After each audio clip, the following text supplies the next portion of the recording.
Hello and welcome to episode number 27 of the Nasty Metal Podcast. Yes, finally getting around to doing the newest episode here of the Nasty Metal Podcast. I'm definitely going to be, this might be one of the more longer episodes. Because for one, I'm going to explain why there wasn't an album review this past week, and I'm gonna explain for why there wasn't, and two, I'm just gonna also just get into even just other shit, there's a lot of other shit, and right now, speaking of shit, well, I was feeling like shit also Thursday, because I was planning on recording this Thursday, but which is probably another good reason why I held off from doing an album review anyways on Thursday, because normally I record my album reviews anyways on Thursday, but Thursday just wasn't a good day for me. I just felt just so much under the weather, and I just had no energy to really kind of put into recording, turning the computer on or anything. I just didn't feel like it. And by now, of course, this is I'm recording this on Friday, and I'm just feeling a lot more better now. But I would definitely, by the time you're probably listening to this on Sunday, I'm definitely a lot more better now. But yeah, I just ended up feeling under the weather Thursday. So there's a lot, again, just another factor into why there's just less content this week and only just a Album of the Week episode. And speaking, of course, Album of the Week episodes, let's definitely get into at least the scheduled content. Definitely, I'm going to be coming back, of course, this week with an album review. The newest album review episode is going to be on the newest album from Savage Master. Let me see, because I'm right now, since I was right now so under the weather, my brain and stuff, it just hasn't been the juices in my brain just ain't working well right now, because I'm again, stuff is just drawing a blank. I had a bad headache, and it was awful. But Those Who Hunt at Night is the name of the new Savage Master album, and that's going to be this week's album review. But what was going to be the previous album review, for past week, before all of a sudden just everything just going to kind of just feeling under the weather, I guess I'll just probably do a bit of my review as part of this episode, and I might end up just maybe just to kind of keep up more content, or at least to make up for the lack of content this past week. I'll probably turn what was going to be my album review for that week as part of this, and just take that little segment from this episode and have it as its stuff, because I don't know if anyone else is even going to care to actually listen to this Nasty Metal Podcast anyways, and I don't know how many people actually care, but I just do it anyways because of it. It's just, something to shoot the shit, and just keeps the content flowing on the channel. So if it's filler, it's filler, but I don't care. I do what I do. But that's about kind of it, I guess you could say, for what I can get through, because so far, the album reviews, for what I'm going to like albums that I pick, right now it tends to be spur of the moment. I haven't really been doing a lot of where I pre-schedule the my album review stuff. Because I'm not pre-picking. Like I did last year, I did a lot of pre-picking. Like I planned out what's going to be, weeks full of album reviews. I plan out what's the album I'm going to be reviewing on such and such week. This year, I decided to cut back on that and just decide, I'm just going to have it be spur of the moment. what I'm in the mood for. What just sounds good. And of course, it leaves everything more open because I'm probably going to end up getting quite a bit of suggestions anyways. So it actually kind of makes it a little bit more easier for me. So there we go. That just that little bit of explaining there, just to explain all of that. But I've got plenty of different topics for this episode. And of course, I guess before I get into the two topics for this episode, which are basically going to be an album review, and of course I guess the topic just about what's been going on, I think, within the vinyl community, and that's basically the I guess.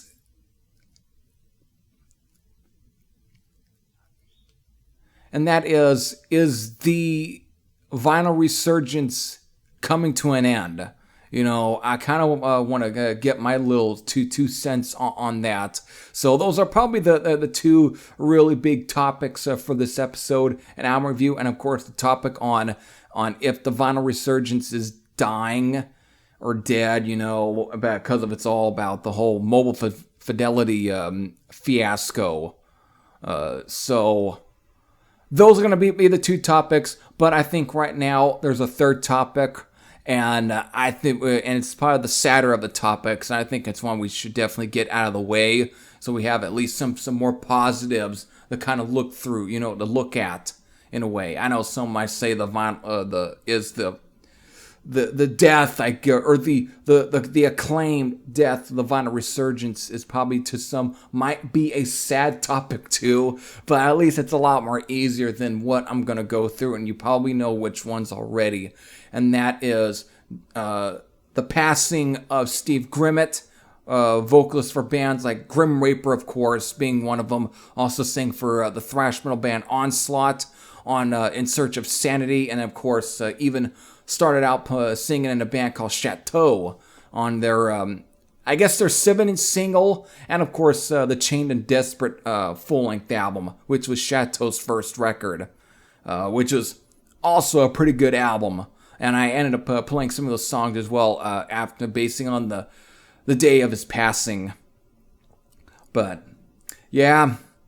And of course, I do need to also bring up two other deaths as well, because I don't know if I ever brought up some of these two, especially one of them, which will be just a name already, Manny Charlton of Nazareth. But Steve Grimmett, I think, was a really surprising one here. Even though he had been going through some health problems, mostly due to the fact that he had to have one of his, I think it was his left leg. What is it? I think it is, or is it, or right leg? No, right or left leg? To us, it probably would be his left leg, but to him, it'd been his right leg that he had to get amputated. To where for plenty of years there, he was at least performing with a prosthetic or a mechanical leg of some sort.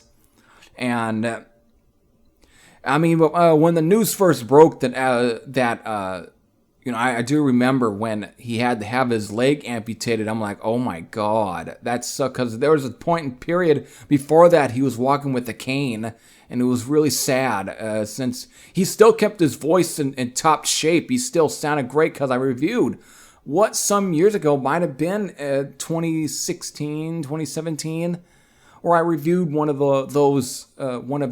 that year's. I think it might have been 2016.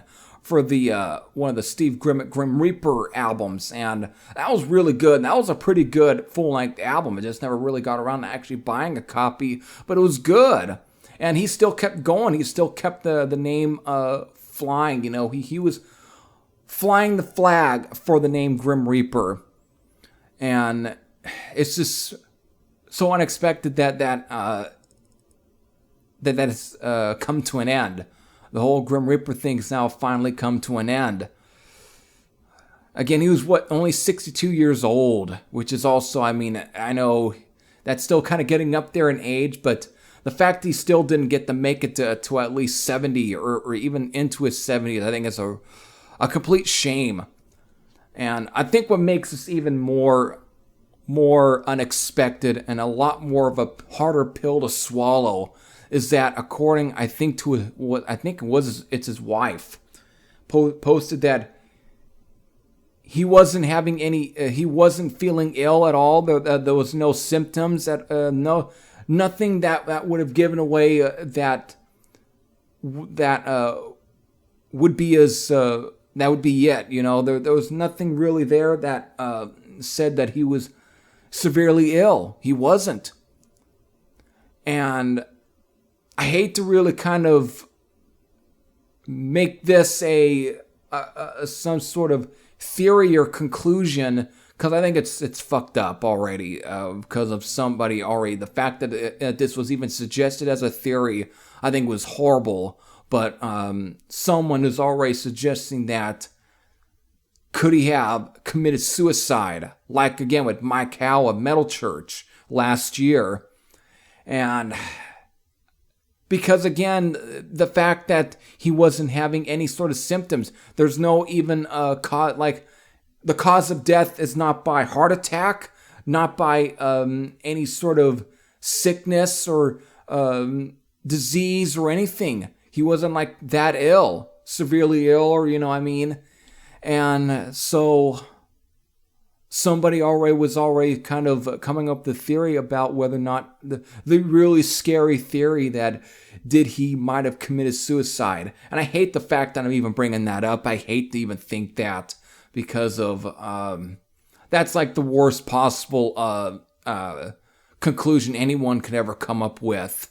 But if it does come out true, that's a complete shame. I think that's really, really sad.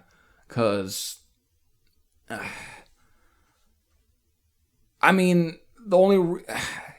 obviously, one would think that it would be almost depressing for the fact that you only have one real leg left, and of course the fact that your other is that one you had to have amputated and stuff. So if it could have been depression, it probably could come to the fact that because of the fact that he had to have a leg amputated and that he couldn't be walking there. But that's still not really great to even think of. It's still not a completely good thing to even say. And to even for anyone to come up with that conclusion is wrong. But at the same time, some people just have a way of thinking the worst, because we already had a guy who's much more younger than Steve Grimmett take his own life because of depression already last year. Again, Mike Howe of Metal Church. So to even think that Steve Grimmett would do such a thing is a really, really scary thought. But shit, it just... shit sucks, though. The shit sucks. Again, because the cause of death is, at this point, is still unknown. And the wife, again, saying that he wasn't feeling severely ill. There was no sort of heart attack at all. He wasn't having any heart issues. Nothing like of that kind of magnitude. So it's really, really bad to even think some of that. It's really is sad that happened. And I hope that it had, hopefully at least it was some sort of, I don't want to ever think that somebody like him would again, just a year after the unexpected suicide of Mike Howe, to all of a sudden have a guy like Steve Grimmett at his age do the same thing. I think, for me, it's way too scary and way too screwed up. And I just don't want to, because of, obviously, he seemed like still a pretty happy guy during his period of, last year. So, yes, it sucked the fact that concerts, because of COVID-19, that shows were pretty limited and nothing was at the full capacity as it was before, 2020.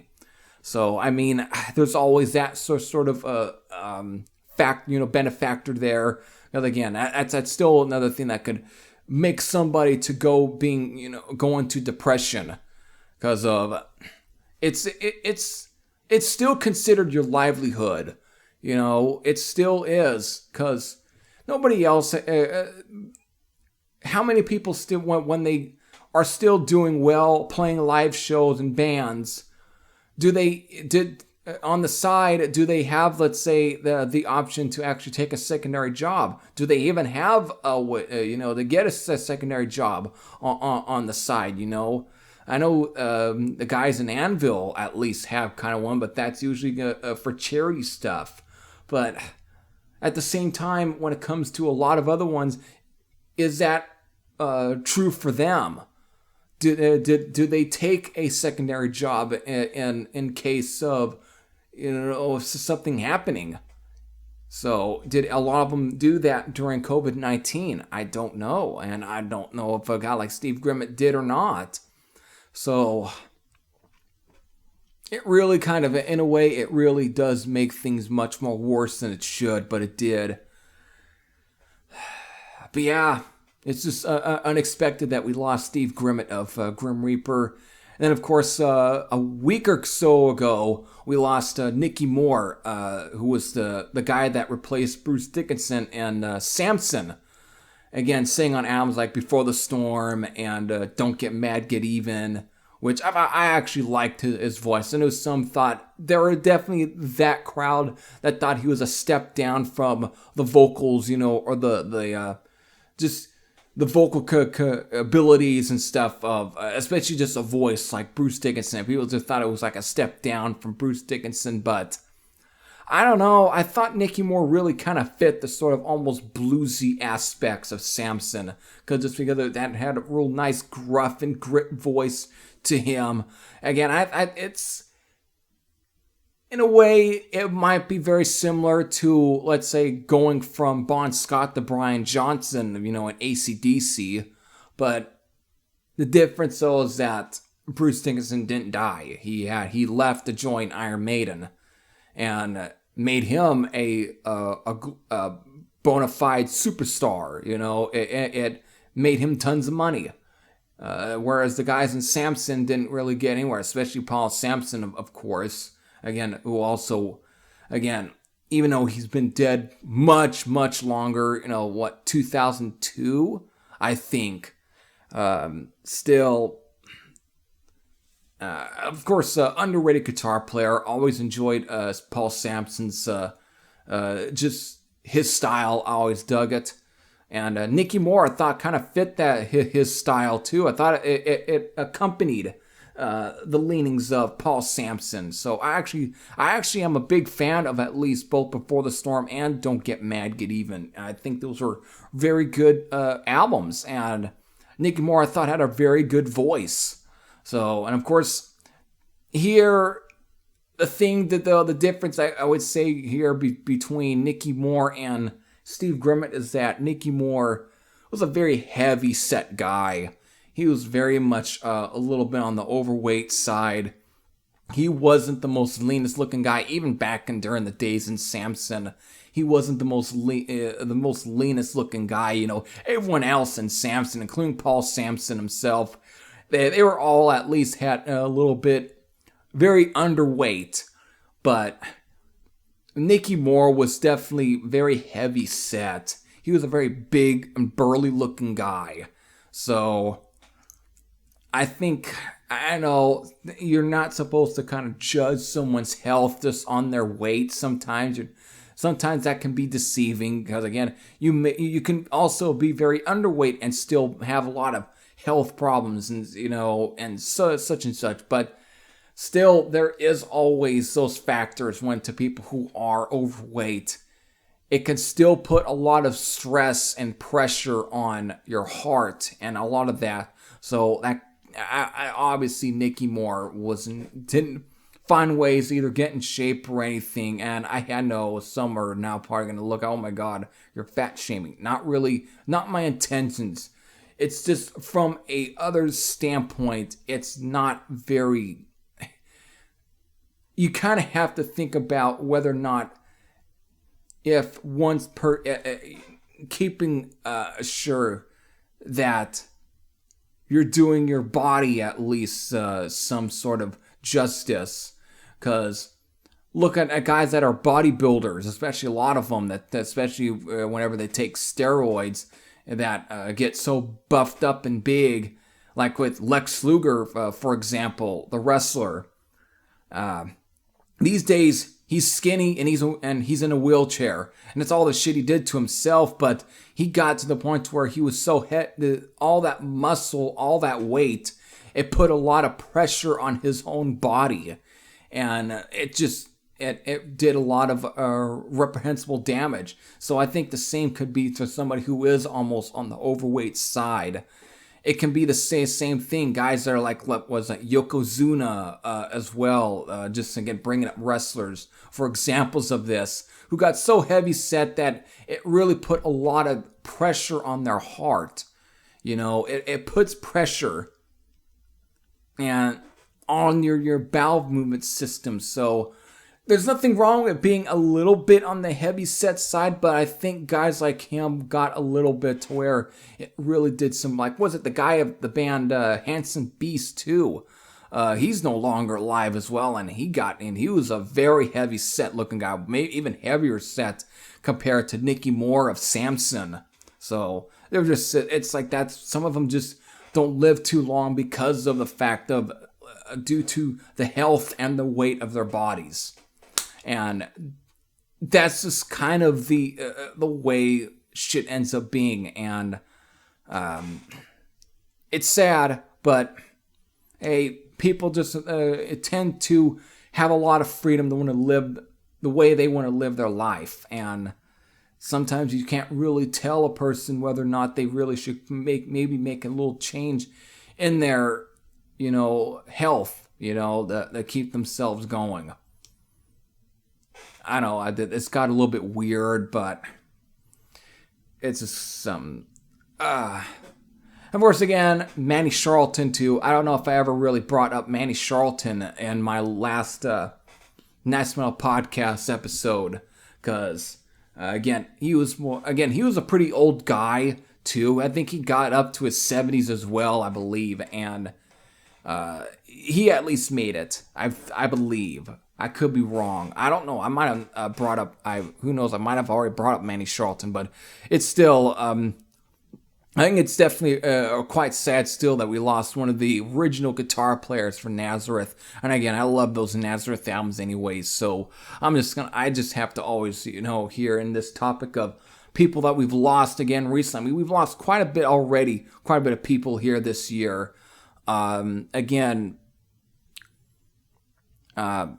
Was it Burke Shelley of Budgie, and of course I know we lost Meatloaf, and just some of these names already. We've lost some of these names already this year. It's just crazy, just absolutely crazy. And I forgot his name already too. The guy from Trouble, we lost him. Yeah, we've just lost a lot of musicians this year, a lot of singers already. It's crazy. It's absolutely insane. Well, at least I got the sad stuff out of the way. Let's now get into the more positive stuff. I think right now I should actually get into my album review, because I think I want to save the topic about whether or not the Vinyl Resurgence is dead or dying. I think close to the to kind of end out the Nasty Metal Podcast episode here. So right now, again, I don't even have any Q&A questions here. I don't have any Q&A questions, so there's no Q&A segment. So I'm just gonna get into the album review, and I'm just gonna look up the. Who knows? This could be a very short one. But I definitely do want to bring it up, and I made a card, a thumbnail for this one. I did all of that. No, did I do? You know what? I don't think I did do a thumbnail for this album that I'm going to be reviewing. But I think, and I'm gonna get into some of my main reasons why I was debating whether or not I wanted to review this album anyways. I'm just trying to find where this is. Here we go. So, the band in question is a band, and of course this is actually a release from, was it last year? Let me go up on the Metal Archives here real quick, if I can. Go on to Metal Archives. Shit's been... the site always has times where it acts weird. Let's see if it's going to give me the... Nope. Everything's fine here on the computer. Alright. That's a whole other story I don't want to get into right now about the Metal Archives because of... I'm on my phone, and when I got the computer off, I'm on my phone 24/7, browsing on the internet and stuff, and I go to Metal Archives here and there to look up bands or look up stuff, and I go on to there, and all of a sudden I get this pop up where it's like, all right, we are checking your internet browser, whether or not your connection's secure or not. It's doing almost like security checking. Just to see, it's like, all right, the connection for this site is secured. You can now happily go into the site. Shit like that. And I'm like, how many times has this happened with Metal Archives? Over the years, they've always had some, like, what is it? I look up the band Virus, the British band. I go on to Metal Archives one year, and I went to look them up.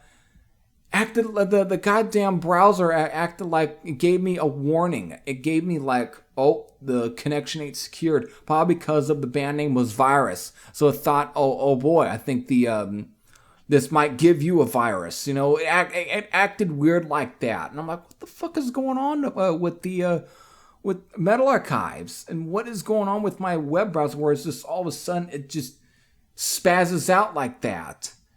I know now. I know I'm going to go into the fact that I just used the term spaz because now it's becoming wrong to use that term because of what it is for people with issues, I guess, in the UK and what it actually means. But I still use it once in a while, and not as a way to be funny, but just because of the shit just acts so goddamn weird. But who knows? It's always something brand new people like to complain over and act like they get so offhand about. All right, let's get into my album review and stuff. Let's get into it. This is it right here. So, okay, yeah, it is from 2020. I've been getting a lot of now album review recommendations from, of course, a label called, again, Horror Pain Gore Productions. And I think hopefully I did it correctly, Horror Pain Gore Death Productions. Or it could have been Horror Gore Pain Productions, I might have said by accident, but no, Horror Pain Gore Death Productions. I've been getting quite a bit of promotions, releases for their stuff on through my email, or Gmail account.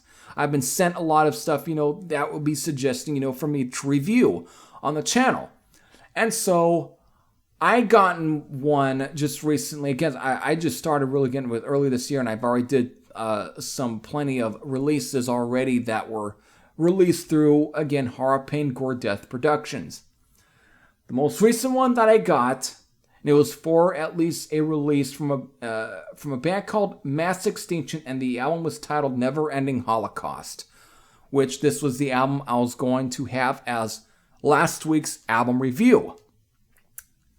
So, when looking up the release online, and especially on Metal Archives, I did notice that it was originally released on June 24th of 2020, though independently and though digitally.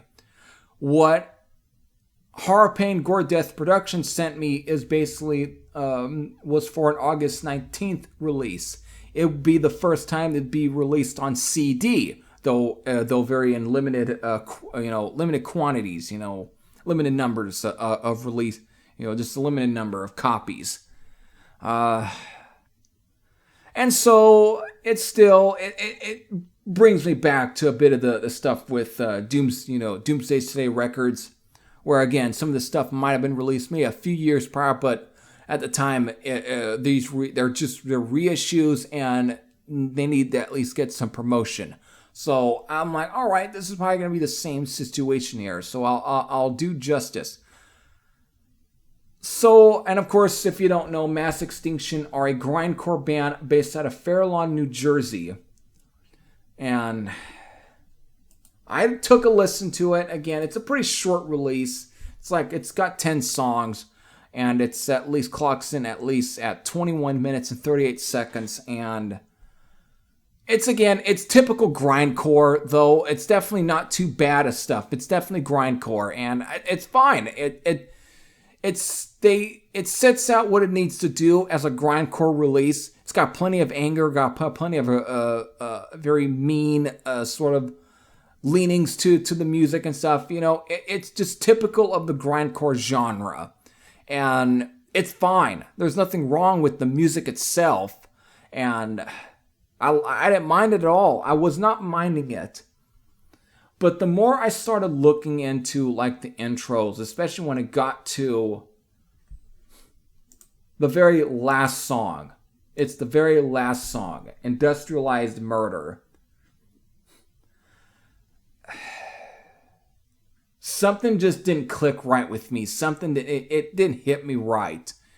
And I don't want to kind of come across as sounding offended, but because I know this is grindcore as a genre that its concept is supposed, it's supposed to be seen as a very offensive genre, so it's kind of staying true to the core of what grindcore is. And again, it's supposed to be offensive. It's not supposed to, make everyone feel great. It's supposed to make everyone feel safe. It's supposed to kind of tackle at least a little bit of that. It's supposed to trigger a bit of that. Just some of those kind of emotions. Supposed to kind of seen as a way that could piss off a lot of people.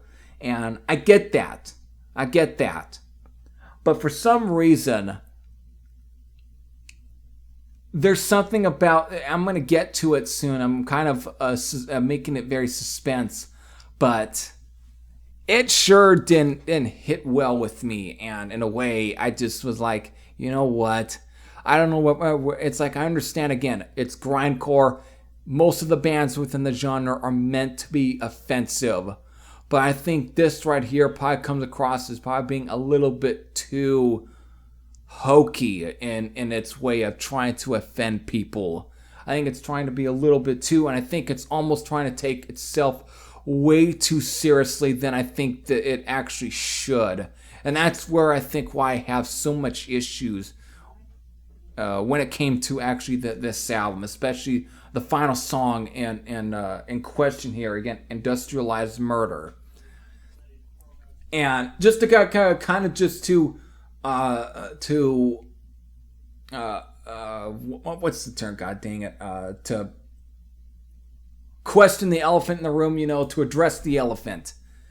The lyrical themes for Mass Extinction is basically animal liberation, basically pro animal life, and very anti-meat, anti-animal killing. All of that. I get that. So I understand that's where their heart is in, and I'm not going to fault them for that, because it is, in a way, it does come across like they're very genuinely into, their sort of eating habits, whether it be vegan or vegetarian. I get that, and they probably are, and I'm not going to, what's the best words I'm looking for right now is I'm not going to judge them for that. I'm not going to, harp on them for that. It's their lifestyle. It's their lifestyle. And I am no problem with that. Personally, me, I do eat meat, and that's just me.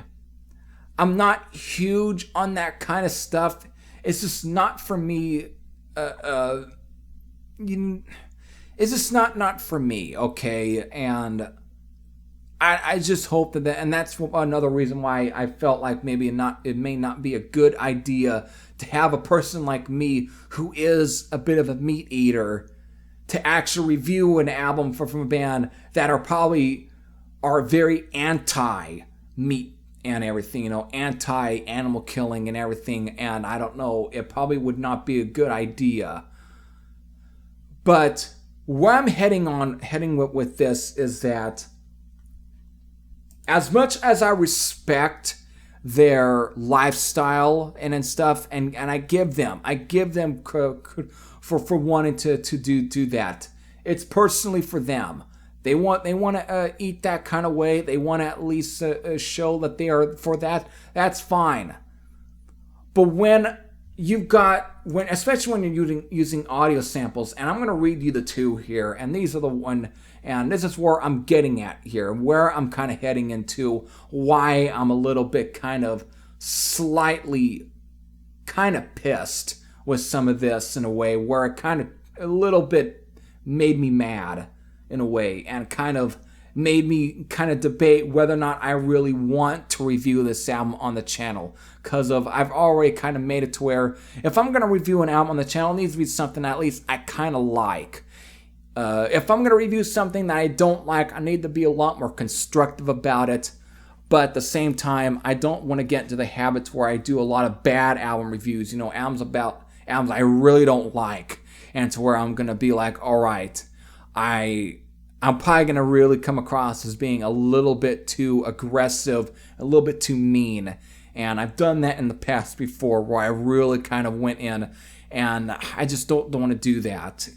I think it's not completely great. So it's like if you don't have anything nice to actually say about an album, why are you wasting your time reviewing it when you could spend more time reviewing and taking time to record yourself reviewing an album that you actually like, And it got to a point with this album, especially with the song here, especially for the audio clips that was used, especially two I'm going to bring up, that do you really need to kind of review this album? Because it really sounds like it's just that it really got to the point it's like, I probably shouldn't, because it may not be very good for the band, and it's probably not going to be good for my channel, and it won't be good. But I do want to take the time to kind of, in a way, give my overall thoughts as part of this episode, because right now I'm a little bit laid back, and I'm not too mean right now, but I'm being very constructive, and this is it just boils down to these two freaking audio clips, which I'm now finally going to read, because I've already kept myself from reading them for now. I built up the suspense. It's time I finally get to read these two, and it's why this is the root of where it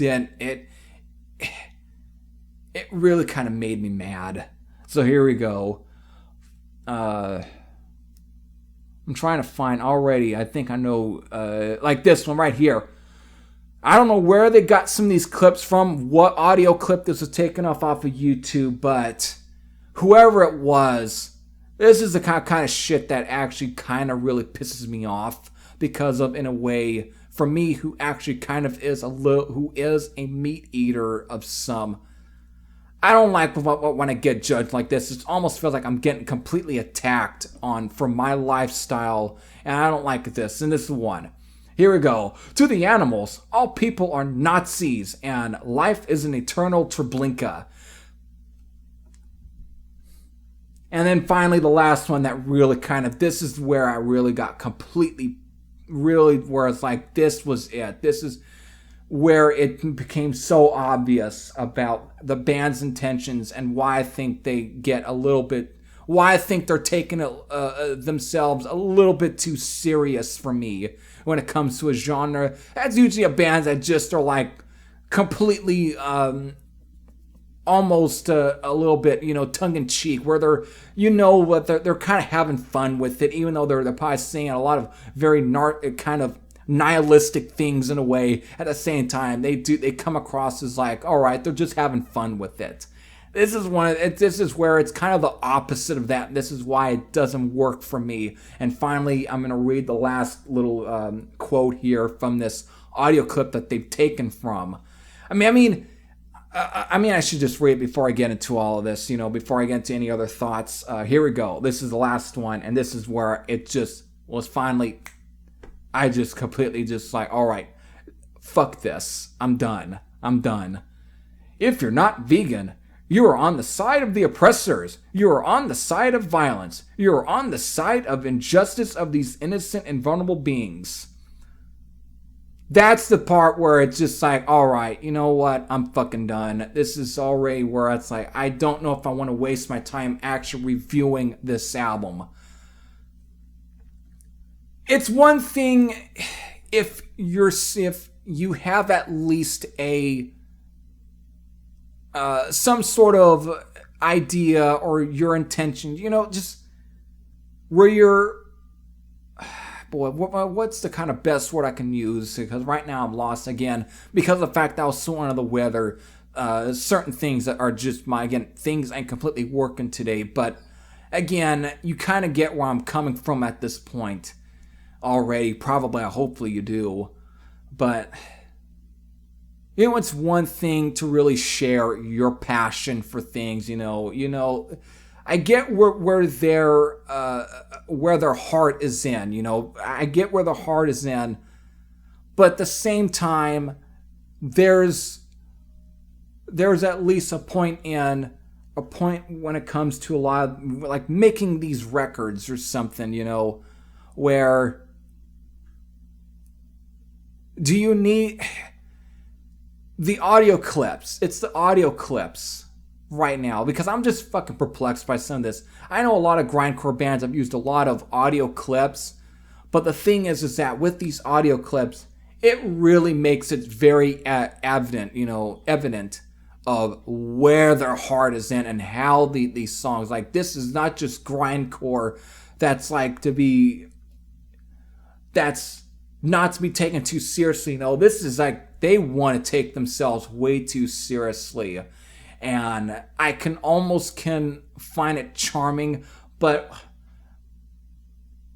when you're trying to judge, because it comes across as very judgmental, and to the point where it's like they have almost a passion for actually sharing the demise of people like this. Yes, I don't like animal killings to begin with. I think it's completely fair, but at the same time, when someone like me who actually is, because there is, I don't like the idea of animal killings just for the sake of it, like big game hunters. I hate big game hunters, because they're not really doing it for food. They're doing it just so they can mount them on their wall like there's some trophy. That I do not like, okay? I do not like that. But when it comes to the source of food, there's some of it that is, I know there's always the whole thing of the chain. This is why it's so kind of such a touchy subject. And this is why I think I almost give them credit for wanting to kind of turn these touchy subjects into grindcore music. But at the same time, I think there's a part of it to where I think it comes across as a little too much, to where I think it's a little bit hokey, and I find it to where it just comes across like they're taking themselves way too seriously, where to me it's like the music is just not fun anymore. It's not fun. I love Napalm Death. I love stuff like that, just because there is at least a fun factor to it. This is just that it just makes me feel like, I don't know, man. It's something about this just doesn't work for me. I just don't. Again, it feels like I'm like I'm getting personally attacked. I know that's usually used by people that, oh, you're a snowflake, you feel you're personally attacked. It's just words, But in a way, it kind of does. It is a little bit really on the offensive side, to the point to where I think some of them are almost full of shit. Because, again, it's the lines that just do it for me.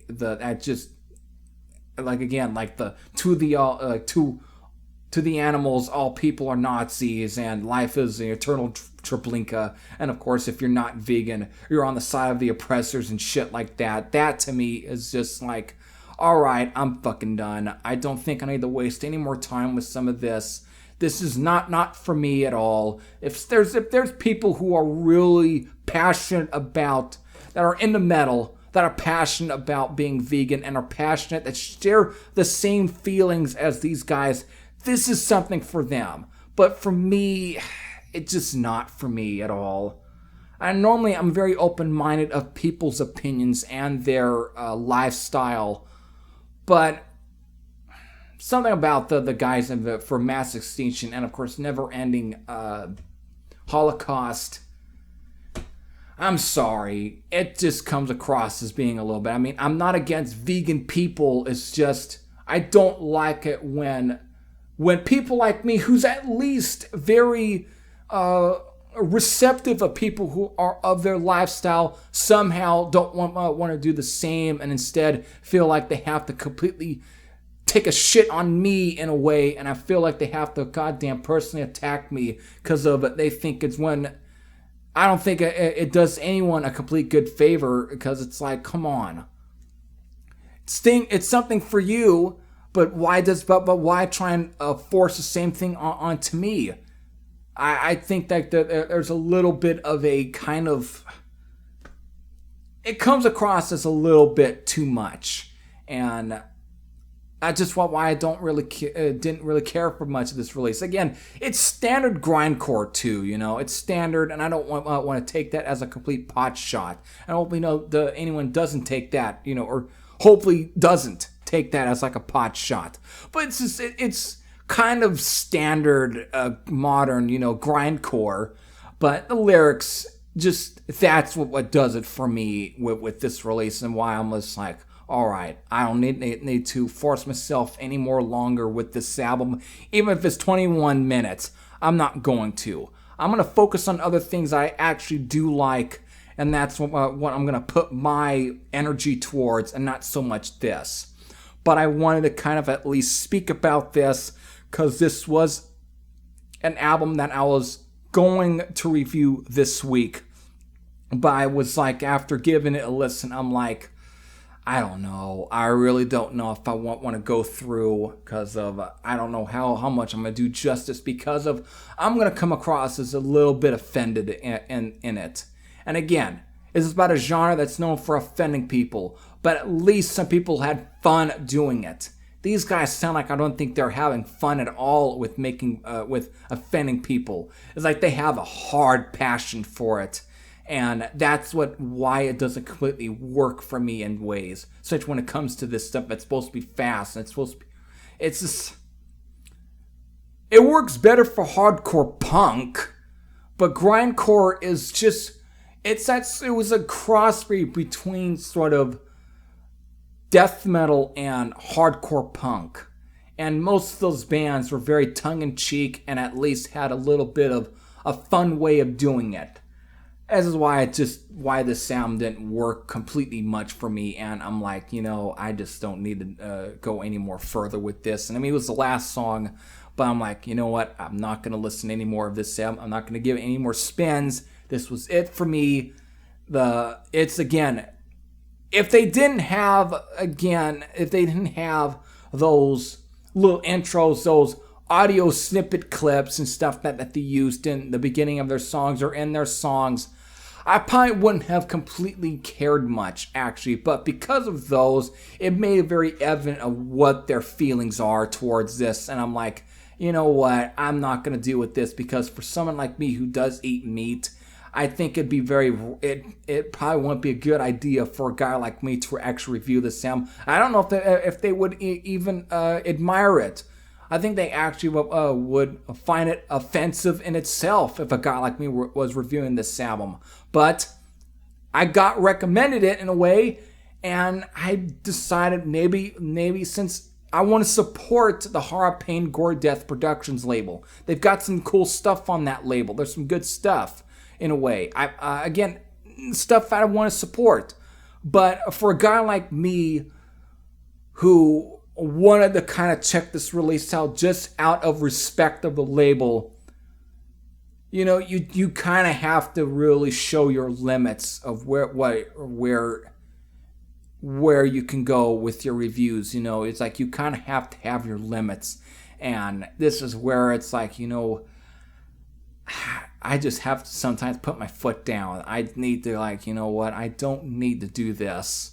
It's okay, get grindcore, but I'm just not gonna go this. I'm not gonna go any further. This is the stuff that just doesn't work well for me at all. So there we go. That's it. But again, I'm gonna recommend it to those who at least are. Who are, let's say, vegan or vegetarian and share the same passion and have the same feelings and heart of, the lyrics and stuff and just the overall passion that Mass Extinction shares and, puts in their songs. If you share those same sentiments, you share those same feelings, and you like grindcore, this would be the kind of album that'd be for you. But if you're not, and you're a guy like me that actually does eat meat, this is probably not going to be the one that'll be for you at all. And I think, if anything, I don't know if I would recommend it to a lot of those kind of people, because I think there are some people that are subscribed to me that are meat eaters would probably find something a little bit kind of uneasy about this release, and it probably would a little bit piss them off. So I'm not going to do that.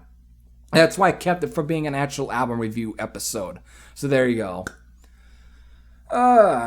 So there it is. I spent some time speaking about it, and I think it was, again, there's nothing wrong with broaden your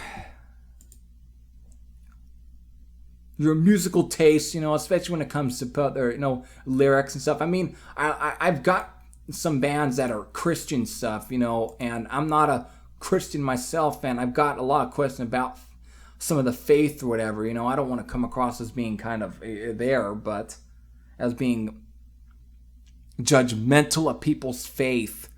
But at the same time, I've got albums that are a little bit come across as very kind of judgy. That's the thing, judgmental. That's kind of my big problems with with most of that album by Mass Extinction, is that it's very, very judgmental, and it sounds like they have they are very much into what they're saying, and it's a little why it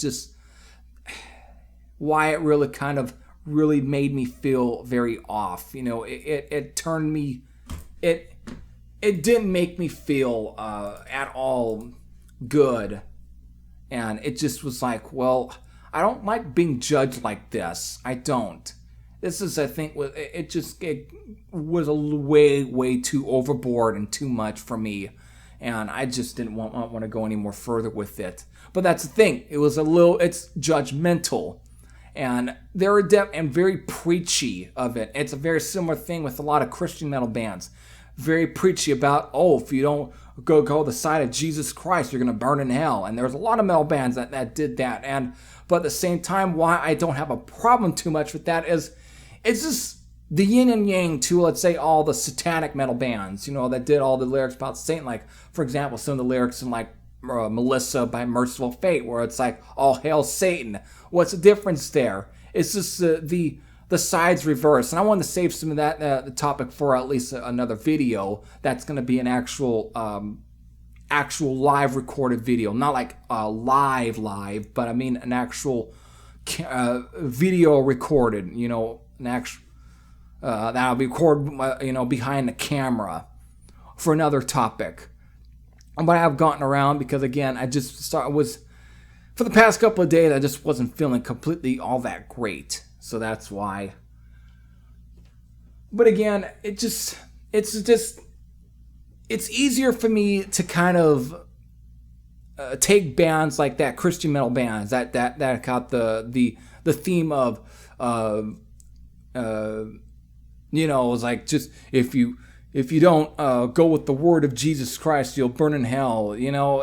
To me, it's goofy. It's definitely hokey, but at the same time, it's almost kind of tongue-in-cheek. It's kind of goofy, and we're like, you know what, I could kind of hang with some of this because of it's not that ridiculous. It's always ridiculous anyways, but what, I could probably hang with this because of it's no different from, let's say, something like, let's say, a Merciful Fate song, or let's say even a Sodom song. It's like, it's just the reverse thing of evil versus good, or good versus evil. That's what it is. So it's like all hail Satan, or it's like all hail Jesus. It's like, it's just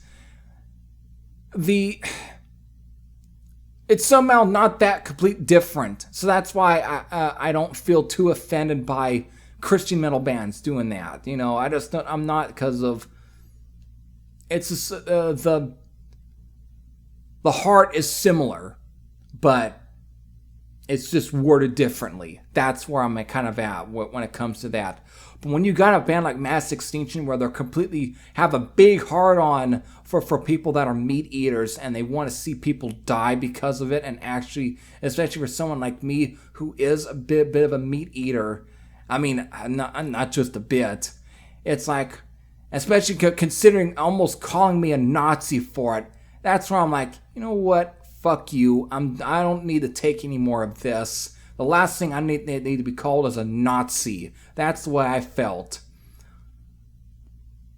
And why would it's like, I don't like some of that where they're already kind of like prejudging in a way, and they're already kind of coming up.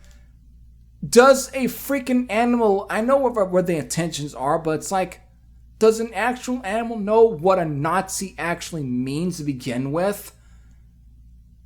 It's just, to us, we know what it is. But to an animal, they don't know what a Nazi actually completely means, I don't think.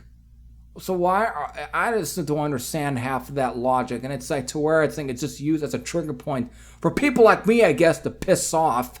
So I'm like, if you're going to do that attention, that, you know what, I have no hard feelings to say if I say fuck you then. So that's where I just had to stop myself from re-giving it more listens and stuff. I just had to, like, you know what, I'm not going to review this album on here, at least have it as an actual album review episode. But I'll give my thoughts, a part of it, as as part of the Nasty Metal Podcast episode. So there we go. That's just where I was at. It's just something I just don't. I'm like, you know what? I don't need to take any more of this shit. It's like the fact that it's the Nazi part that just completely. That's what did it in for me. I'm like, you know what? I don't need to do this. I don't need to listen any more of this. This was it for me. It's like I was hanging with them for as much as this, and even though I know what their intentions are, their lyrics are, but with those audio clips, it just made it really easy to understand what they were really singing about. I'm like, you know what? If you think I'm a Nazi for actually eating meat, then you know what? Fuck you. Because that's the last thing I'm going to be called today, as a Nazi, since I'm not racist at all, and just to call me just for eating meat in a way, you know what? I think you're full of shit, and I'm actually going to call you out on your bullshit. So fuck you then. I can respect you for being vegan. I can respect you for probably doing that because it's your lifestyle. But you're going to try and get on me for my own lifestyle and call me a Nazi. I'll give you the finger and I'll be fine with it.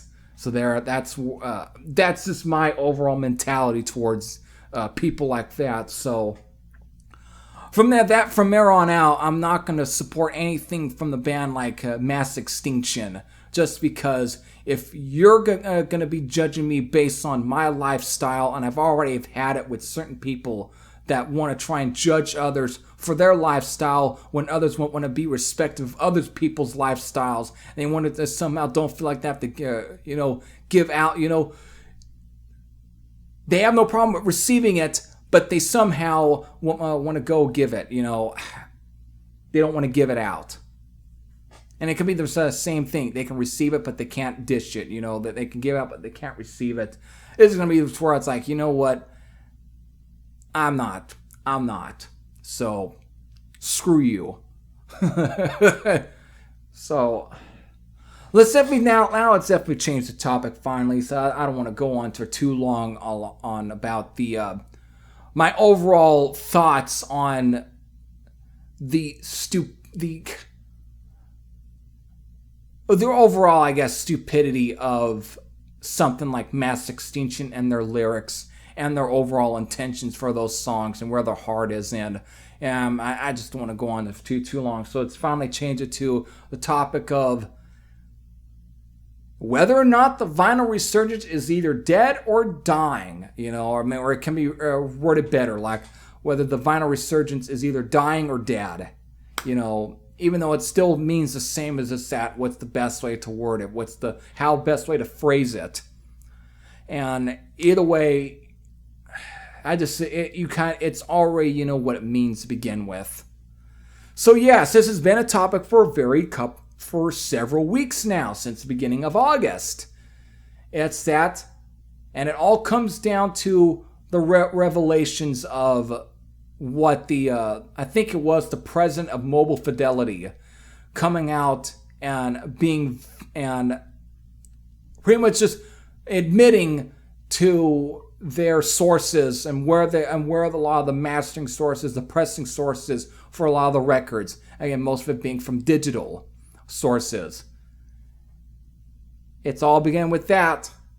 And that's where apparently people just flip their lid, especially for people who have championed Mobile Fidelity for years. They just were like, they just flipped their lid. And we're like, you know what? Fuck Mobile Fidelity. I'm not buying anything else from them. And that's when all of a sudden now people are now going on with the what is it? The succumptions or something. What's the... God damn it, my words just today has just been off. Are just succumbing to the theory that, the Vinyl Resurgence is finally dead now. It's dead. Mobile Fidelity killed the Vinyl Resurgence because of them admitting that their sources are from digital sources and not actual analog sources. But yeah, that's why everyone has now just gone on to where they're saying, it's dead now. I don't care anymore about the Vinyl Resurgence. It's dead. Mobile Fidelity have killed it.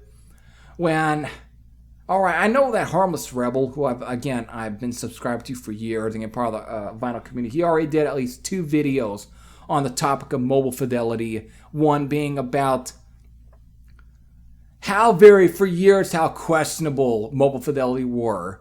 And the other being how stupid people are for saying that, it's dead. The Vinyl Resurgence is dead because of Mobile Fidelity, when he's like, I don't think Mobile Fidelity are the ones that are responsible for the resurgence in vinyl records to begin with. I don't think the people that really wanted to get into vinyl actually really cared much about if they really got into Mobile Fidelity. I mean... That's crazy because Mobile Fidelity have been around for much longer than the Vinyl Resurgence. They were around before there was even a resurgence. They were there when vinyl records were still popular in the 1980s. So it's just to kind of give them the plaque, give them the honorary giving them the honorary gold medal for being responsible for the resurgence in vinyl records is, I think, an achievement that shouldn't have been given out to Mobile Fidelity because of, I don't think, obviously they were never responsible for it. even for how good the pressings were in a way, and how good they've had it. Or again, sure, they've had at least probably some good sounding pressings, but even with all the good sounding pressings they had, to kind of give them that sort of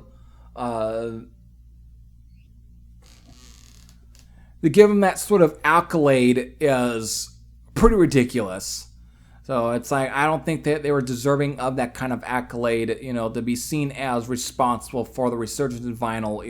It's like they didn't deserve it. Again, no matter how good some of their record pressings are, that's still nothing, because I think there's a lot of other people that I think were known, I think, for the resurgence in vinyl. Just, I think the hipsters alone, I probably would give maybe more credit for being responsible for the resurgence in vinyl records than, let's say, Mobile Fidelity. But the reason what kind of made me want give my 2 cents on this is not so much I want to talk about Mobile Fidelity, because if you want to hear more about the people, someone's, just the history of Mobile Fidelity and just the hypocrisy of them or the questionability of Mobile Fidelity, watch Harmless Rebel's video on Mobile Fidelity, especially his one where he goes into at least some good depth or brings up a lot of good examples of the questionability of the sources for the masters and just the pressings they did, for their records. Listen to Harmless Rebel's video. Just watch that. He did a very good job of going through a lot of the topics and stuff about that, and bringing up some good examples. So watch his, because I'm not going to talk about more about that. The one thing I want to bring up is just the topic of digital sources being used for the newer vinyl pressings, like the reissues. I'm actually surprised that people really thought that a lot of Mobile Fidelity's releases are just based on Mobile Fidelity, that people were like, what? The sources came from digital? They were digital sources all along? What? I didn't... You guys betrayed me. Even on a fucking remastered CD, it will say, oh yeah, remastered from the original master tapes, or at least source taken from the original master tapes, when everything is digitized. Most of everything gets digitized. You could take the master pressings of something, or the tapes, and you can digitize it, and that's from there, the remastering. I mean, look, a lot of the remastered vinyl records, like, for example, what is it that we're going at? I'm trying to bring up, like, the Blackened, like Metallica's Blackened label, like the remasters on record, for like Ride the Lightning and Master of Puppets and Kill 'Em All and Justice for All. Those obviously they may have been pressed on the record, but that doesn't mean that they came from an actual analog source. Yes, they were recorded on the analog, but they were digitized. The master tapes were digitized, then remastered, and then put on the record via digital source, digital recording, Sure, they may be a little bit mastered differently for there, because they do it on, obviously on the computer to really kind of master this stuff better. That's why we've been getting a lot of good, clean record pressings, very good sounding record pressings, is because of the way the stuff also gets mastered, and how good, how quiet the sound is, and like the noise and stuff, how quiet stuff is. This is because of it depends on how the stuff is pressed and how much it's mastered.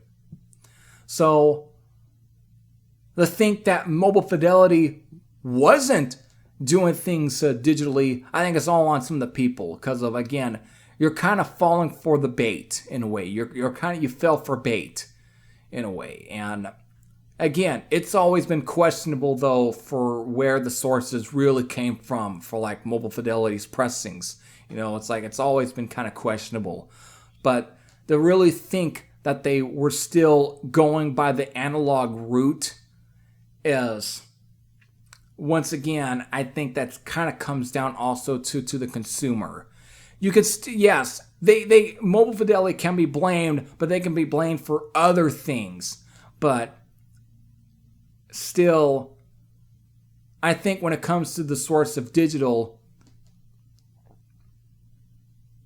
it's just, I think that comes down to, I think, the people itself that were believed that, yes, it's still an analog recording because the records were recorded on the analog, but the tapes obviously end up getting digitized and then get put back on the record. So that's always been kind of the method for a lot of the stuff these days, is that they remaster the albums, like I've already stated again here, and I'm going to state again. They take the master tapes, they record it, they digitize them onto the computer, then they go into whatever program they are using to where they can remaster the audio, and it's still, at least from an analog source, is just that when getting put on to record again, it's not going to be straight from the analog tapes, but at least from a remastered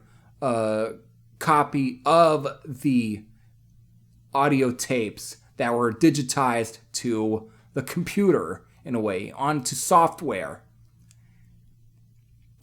That's been the method for a lot of recently, since the days of vinyl reissues, in the 2000s. And I'm just surprised that people acted surprised and were like shocked. Like, it was like, oh my god, I didn't really? Huh? At the same, that's why I think some people just tend to really fall for the bait. And so it's like hook, line, and sinker from Mobile Fidelity and some of them, It's hook, line, sinker.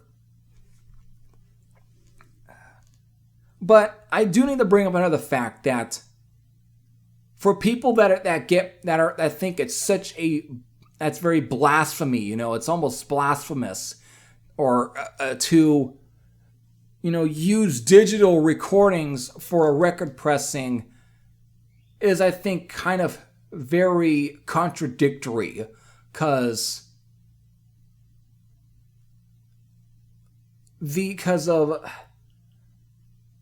since the 1971, I looked into this. I looked it up because I want to kind of at least get my memory straight for this. Get everything straight. That the original ideas for digital recording, or just the creation of digital recordings, go all the way back to 1971. And while there at least have been a few albums here and there that, at least in like 78 to 79, that kind of really experimented with digital recordings for records, it wouldn't be by 1984 with albums like Peter Gabriel's 4 and Scorpions' Love at First Sting that kind of really made it more groundbreaking, where it was such a big year to actually record albums all digitally. So that's why I find this whole thing so contradictory, because it's like the same people that's like, oh yeah, I love analog recordings. And they could pull up, let's say, let's say a copy of Love at First Sting by Scorpion. They're like, oh yeah, analog is great, when not knowing that album was one of the first rock albums to actually be recorded digitally. So it's so contradictory to me. It's like, since the 1980s, we've been have been experimenting with using digital recordings for record pressings. That's supposed to be, an analog format. People was like, oh yeah, vinyl records, it's always an analog format. But it's like so wrong when you do a digital recording, when it's like, Hey, A Love for Sting was recorded digitally, and that got pressed on the record in 1984. And yet, why is everybody mad now? Because of what? It got pressed on the tape, even though it was recorded digitally. I just think it's just that the whole topic is, I think, the whole discussion about this, or the whole outcry, the whole outcry is, I think, is just what it is. It's bullshit outcry, and I think people just tend to really have more time to be seen with, sticking both their 2 feet in their mouth than actually being at least reasonable with it.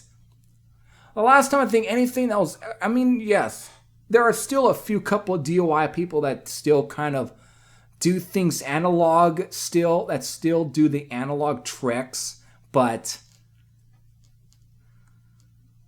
still, though, it's still going to be questionable whether or not if the recording of the let's say of the recording that got put on the analog is from an actual original analog tape, or just something that was remastered digitally and then put back on analog, or recorded digitally and then put on the analog to then put. It's, I don't know. I still find it's still kind of not that different, almost. If you're at least using an actual original master tape and then putting it back on the record, like straight from the tape, onto new, one of those lacquer disc plates that usually get off to the record plants to turn into those metal plates, that usually get used to press onto the records, the wax.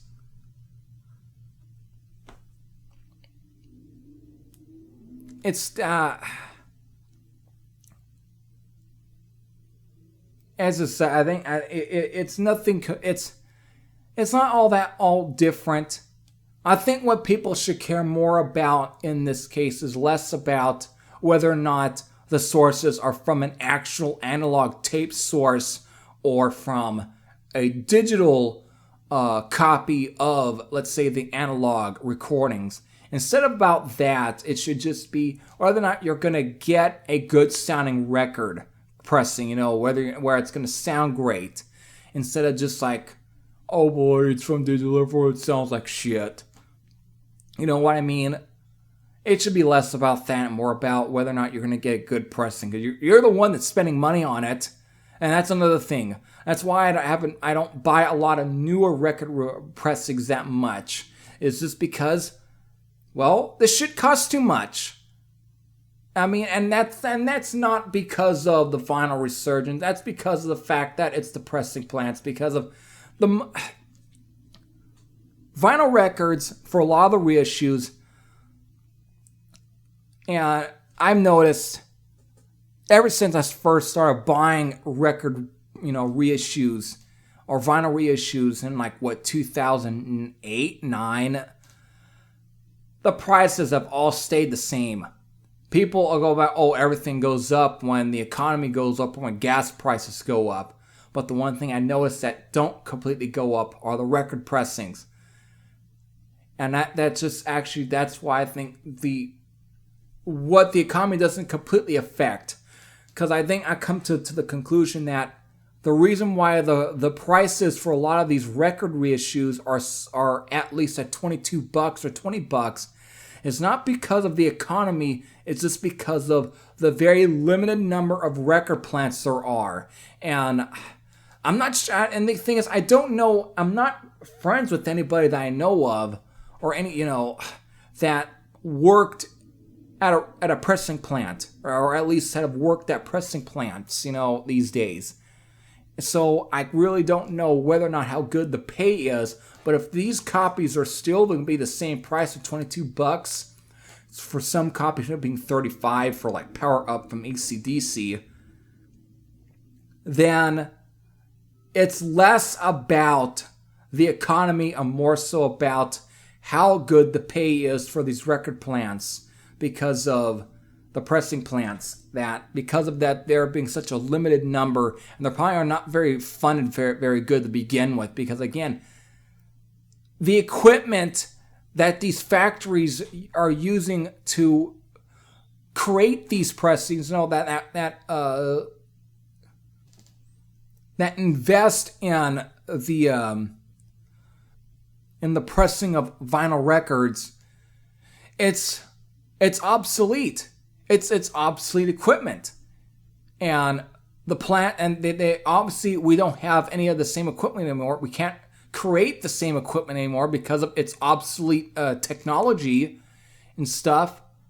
That's why we can't open up any more pressing plants, and that's why I think what we have now is what's been up and running since the 80s, 70s, 60s, or the 90s. That have been running for almost nearly 50, 60 years.